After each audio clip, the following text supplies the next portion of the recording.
Ahmet abi şu an bizi çekiyorlar. Ahmet abinin aracına başlıyoruz. Güzel bir, evet hayırlısıyla güzel bir proje olacak. Güzel bir inşallah sunum olacak. Renk olacak. Aynen. Memlekette nadir işlerden biri olacak Ahmet abi. İnşallah. İnşallah. Ahmet abi de artık bol bol Osmaniye'de. Ahmet abi mermer işine falan mı girsen acaba? İnşaat bitiyor zaten. İnşaat diyebilirim. Gold bilek. Gold bilek uygulamasını söküyoruz.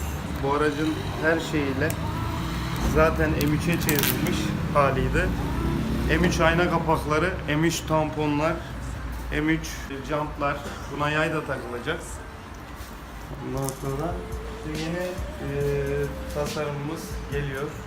İnşallah. Tiyo verelim mi? Tiyo yok. Sonra.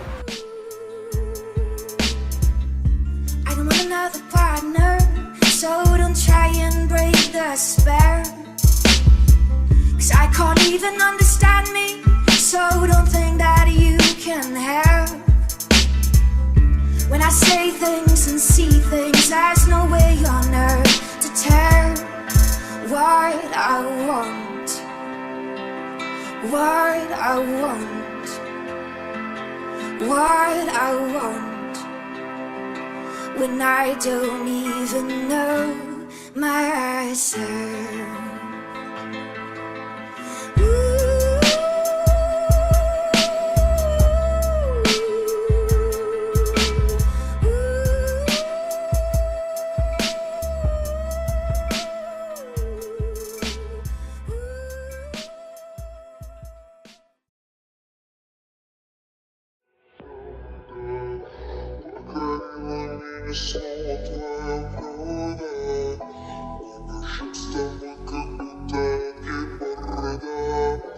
Посмотри, если рядом на шагу, да.